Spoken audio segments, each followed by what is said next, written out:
much for supporting Project Spotlight. I wanted to give a quick plug to our next show with Project Spotlight, because our season is not yet over. So coming April 16th to the Dr. Phillips Center, we're producing a full-length production entitled As It's Written by Caroline Holt. Yeah!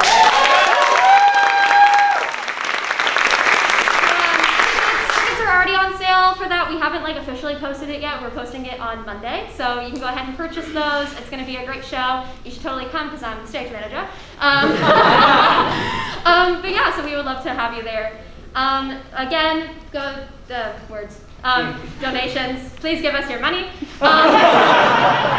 Alrighty, so I believe it is time for our next show. So our next show is entitled The Lost Cosmonauts, and it was written by Taylor Bongarzone and directed by Sofia, Gonzalez, and Kiara, Camacho.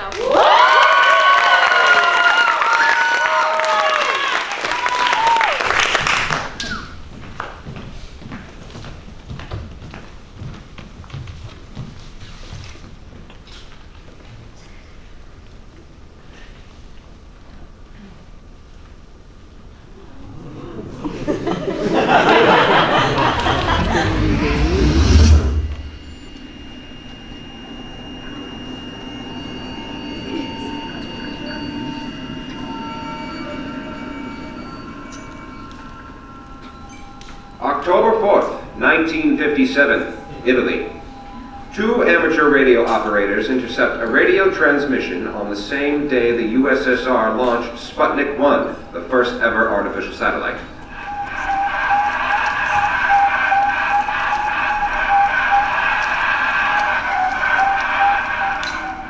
A month later, they intercepted another. This recording contains a heartbeat, assumed to be from the ship's only inhabitant, an 11-pound dog named Laika.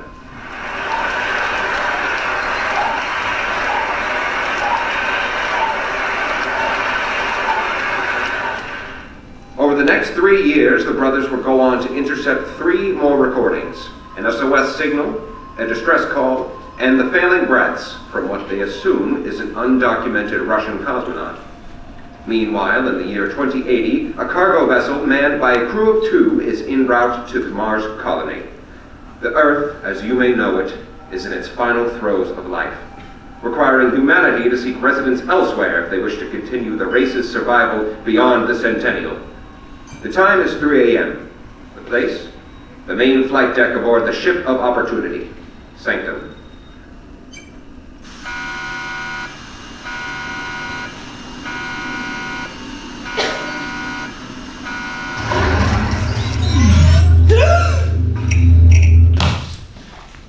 Houston, this is the SO of Sanctum. Transmission received at 0300 hours unintelligible. Sending request to repeat transmission.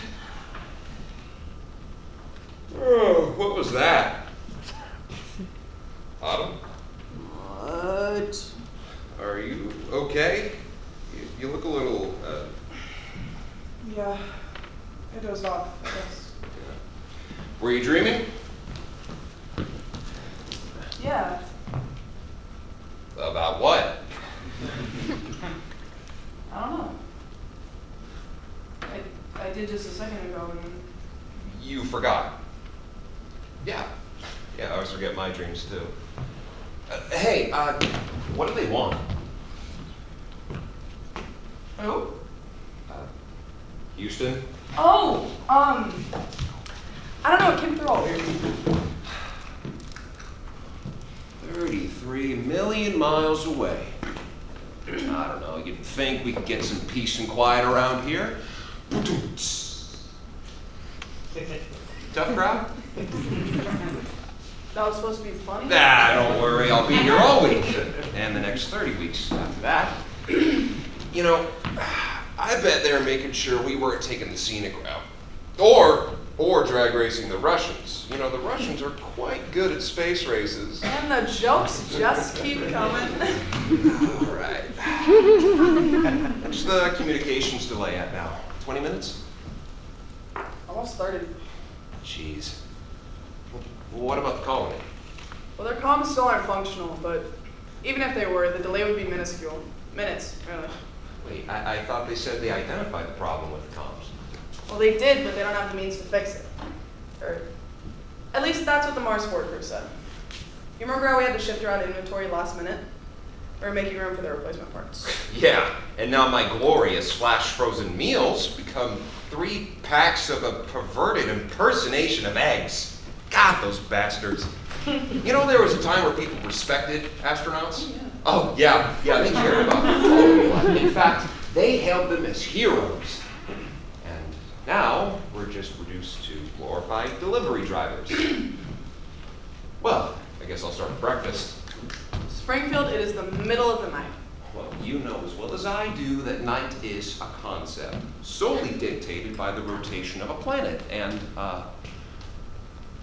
oh my God. It seems I can't find ours. Now, would you like your egg pie scrambled or squirted from the bag? Do you remember what they said about food rations and time of consumption? Okay, what are they gonna do? Fire us? Well, then they won't have anyone to bring this shit to the colonists. Or to bring back all the useless red dust samples they've collected.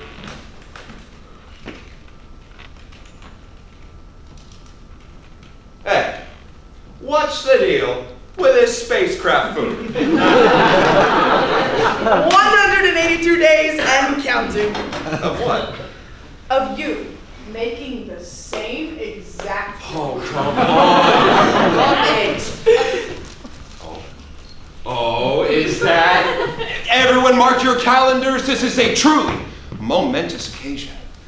Astronaut Commander Autumn's first smile in space, everybody!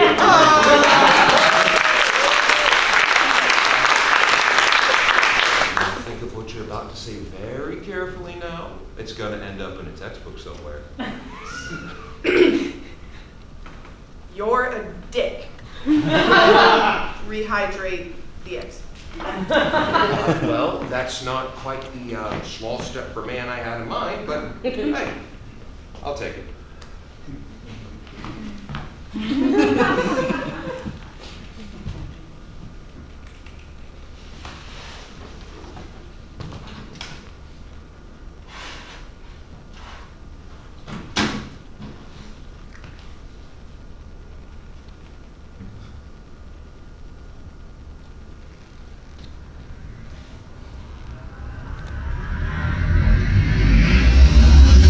Scrambled eggs and a nice lukewarm mug of coffee for the madame. What? Okay. I promise I didn't spit in them. No. This time. Sorry. Yeah. Thanks. Man, you've got to teach me how you make these so fast. What do you mean? Oh, it takes me like 20 minutes to rehydrate the eggs. Yeah, it's how the machine's made. It sets the timer for you. So you had these made before then? What do you... Never mind.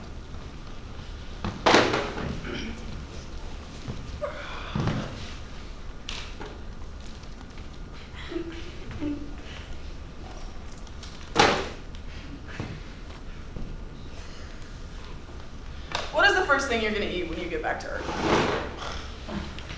A Whopper. Really? Well, the judgment level from you is out of this world. No, I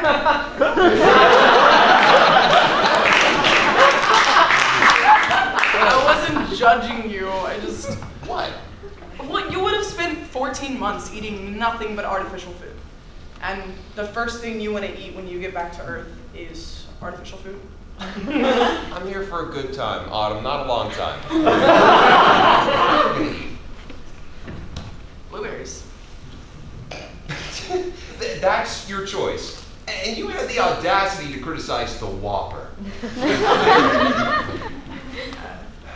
Well, we'll get back in the middle of July. And every July, my dad and I would drive out to the middle of New Jersey. There was this big blueberry farm, and we'd get an entire crate of fresh blueberries, and he'd let me eat one of the little cartons by myself on the way home. Honestly, that was probably the only reason I went. They were some of the best damn blueberries you could ever have. Way better than the grocery store. I'm sorry.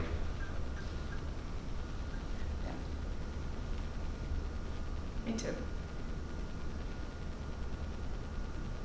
I just wish I could have been there with him.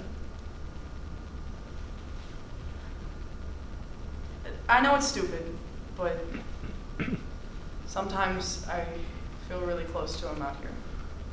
Hey, it's not stupid. Just depends on what you believe. Well, I believe in science. That's why it's stupid. All right, well, the notion of an afterlife is certainly not out of the realm of scientific possibility. Are you serious? You actually believe there's some almighty creator out there who cares about the universe and everyone in it? Okay, no, faith seems more like something people tell themselves to feel better in their ignorance, rather than an actual explanation for anything.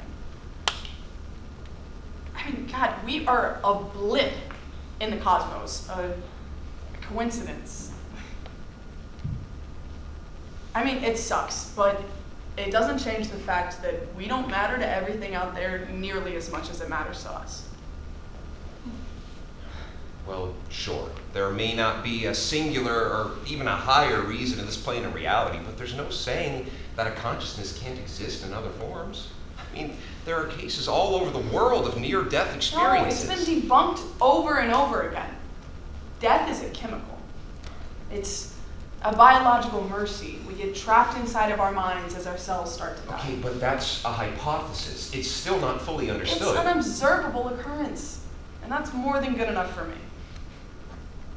Okay, but, right, what if the chemical is a byproduct of a higher reaction taking place? It's something similar to quantum entanglement, for instance.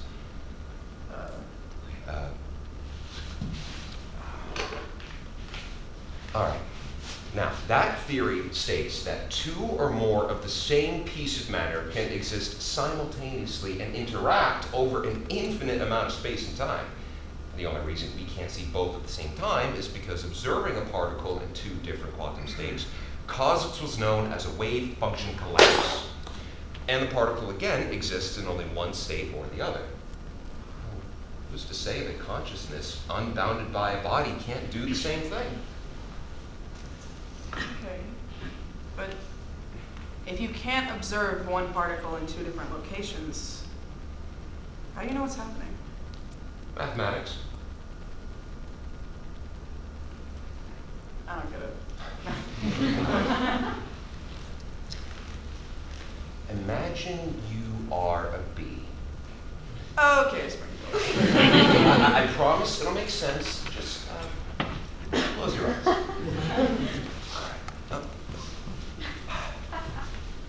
You are a bee, and it's the start of summer in some humid field in North America.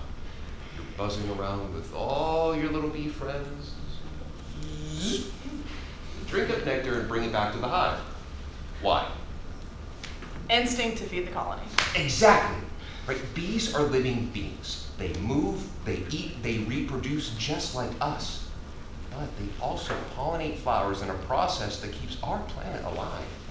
Even so, bees have no idea that the building blocks of humanity fall upon their shoulders. None.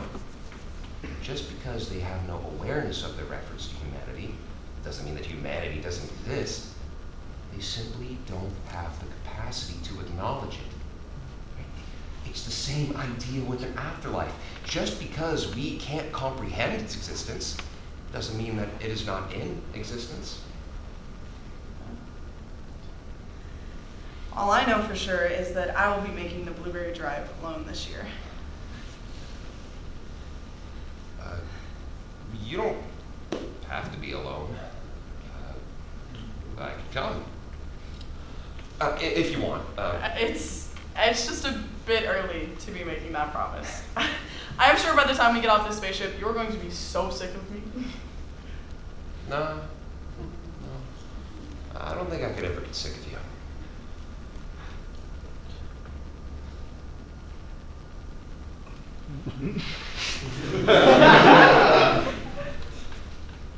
What do you think happens when we die?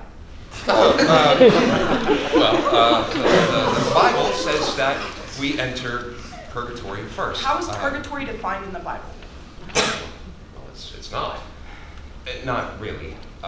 Catholicism finds evidence of it in their interpretations of Corinthians 3:15 and Isaiah 53:5. Lots of fire. Sounds painful. The Bible uses a lot of symbolism. Fire itself represents the Holy Spirit, but in the context of purgatory, it represents judgment. But it's not permanent, is it? No, it's a temporary place of cleansing. Although most religions don't believe in it. It's really only a Catholic thing. A lot of religions believe that the purpose of Jesus' death was to cleanse us of our sins, making purgatory kind of obsolete. Okay. What do you believe? Well, I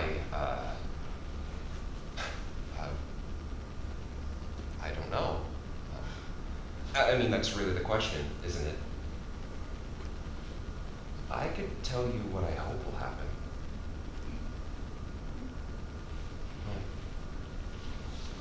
We start off as stardust.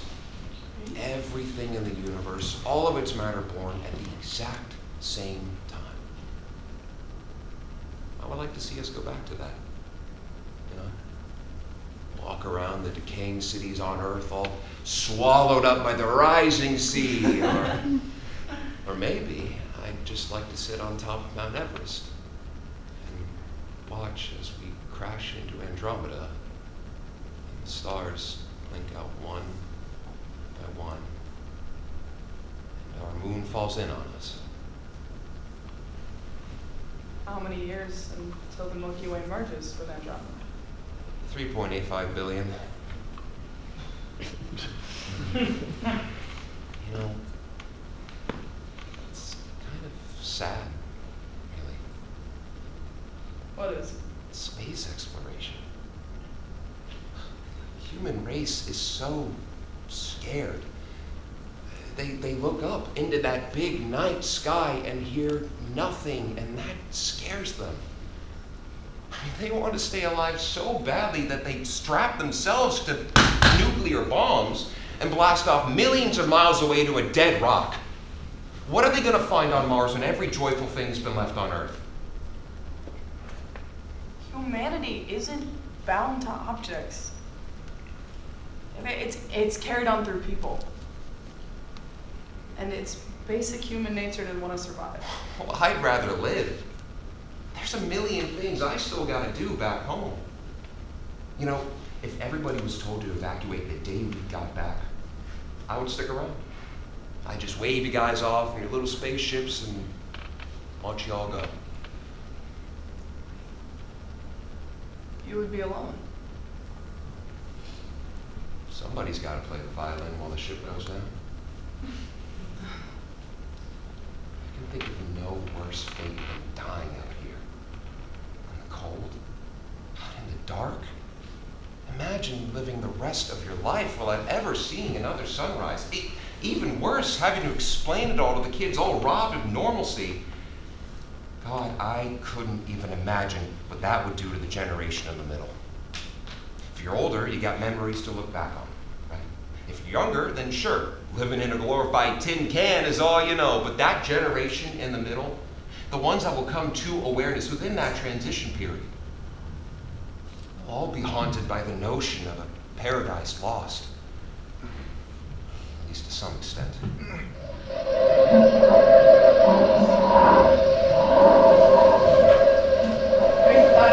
That sounds like breathing. Or it's interference from a solar flare. Play it again.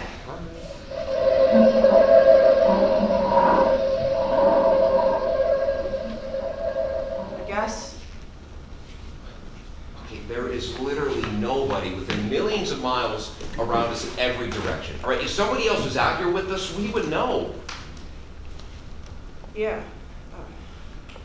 Just so you know, if you experience space madness, I am within my legal rights to keep you in sick bay until we get to the colony. Is that all it takes to get away from you and your jokes? Uh-huh. Where are you going? Bullies away.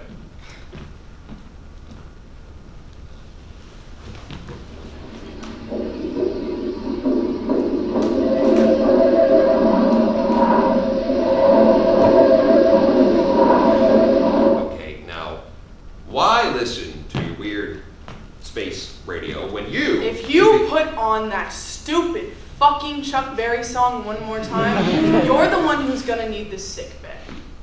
I'm a man of few vices.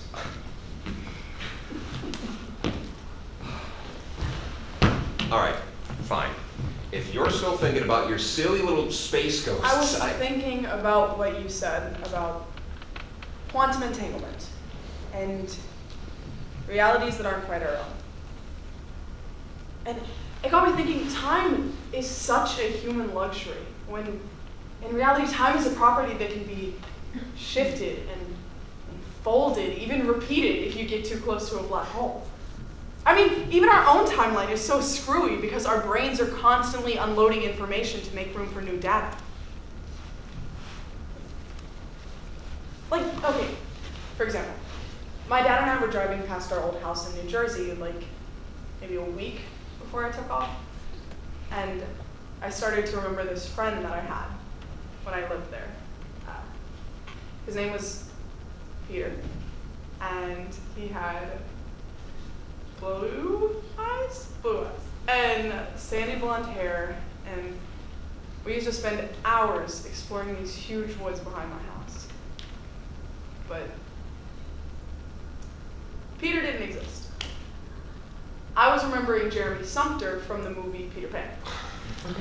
And the kid that I thought was Peter was named Javier, and he had brown hair and brown eyes, and those amazing woods were maybe 10 feet of pine trees between the two property lines. And it just made me wonder how we all have our own realities. Because until my dad told me otherwise, that was my reality. I loved those memories. I cherished them. And then when I found out they weren't real, it just seemed so outlandish. Like, who's gonna let two 6-year-olds wander around the middle of the woods by themselves? I don't know. I just went on this whole spiraling process of all the different realities we can have. Like even Apollo 11. Okay, there was this whole plan put in place in case those two didn't return from the moon. It's a designated series of events of what was to happen next. It's truly one of the most saddening and inspiring speeches ever written. Like, I have it in here, actually. Listen.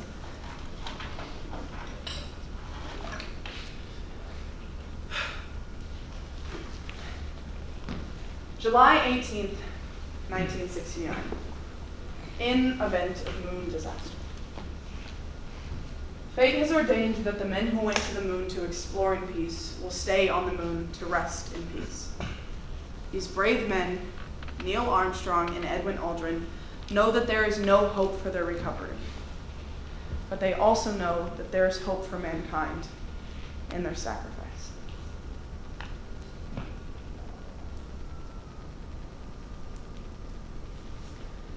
These two men are laying down their lives in man's most noble goal, the search for truth and understanding. They will be mourned by their families and friends. They will be mourned by their nation. They will be mourned by the people of the world. And most importantly, they will be mourned by a Mother Earth who dared send 2 of her sons into the unknown. In their exploration, they stirred the people of the world to feel as one. In their sacrifice, they bind more tightly the brotherhood of man. In ancient days, men looked to the stars and saw their heroes in the constellations. In modern times, we do much the same, but our heroes are epic men of flesh and blood. Others will follow and surely return. Man's search will not be denied. But these two were the first, and it will remain the foremost in our hearts. For every human being who looks up at the moon in the nights to come will know that there is some corner of another world that is forever mankind. We were so close to having that be our reality that it is literally written into our reality. Isn't that amazing? This is Houston. We have no record of a transmission sent at 0300 hours. Last transmission on file sent from Houston was sent at 2100 hours. That read, copy that. End of transmission. How is that even possible?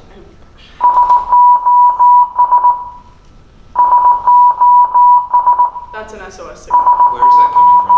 You hear it too, don't you? Yeah, it's getting farther away. So we're picking up another signal, is all. Oh yeah, 'cause there are just two idiots with a radio station on Earth trying to fuck with us. Well, then the colony. Our comms aren't functional.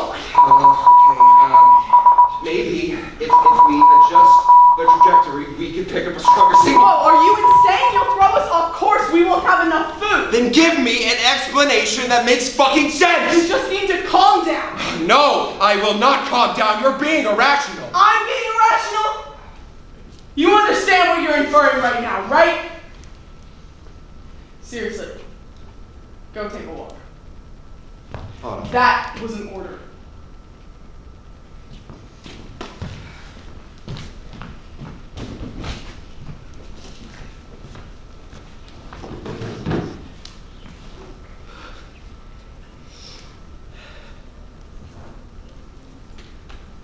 SOO Sanctum to Houston. We have received a number of transmissions on the ship today, and I fear that errors in diagnostics are more likely to occur. Can you SOO Sanctum to Houston. We have received a number of visuals on Houston. A question on a diagnostic. Houston? Houston? Houston, this is... Fuck! Houston, this is... Houston, command! Houston, come on! Houston!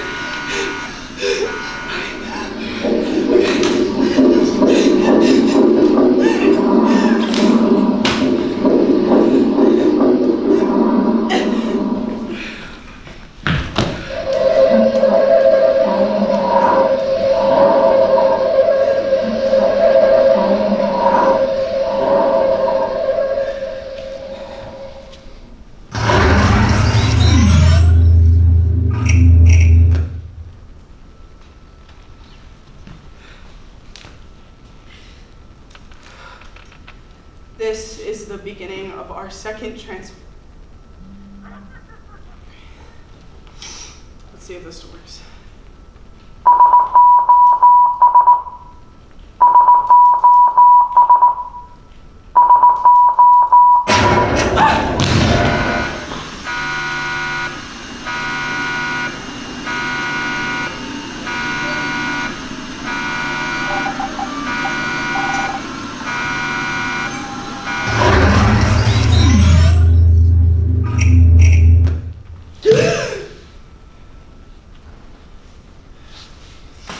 Houston, this is the SOO Sanctum. Transmission received unintelligible. Sending request to repeat transmission. What was that? Autumn? What? Are you okay? You look a little... Yeah. I dozed off, I guess. Were you dreaming? Yeah. About what? I don't know. Both the Russian government and the American government deny the existence of the 1957 recordings, as there were no documented manned space missions in operation the days these recordings were taken. The SOO Sanctum never reached the Mars colony. All communications ceased at 0330 hours.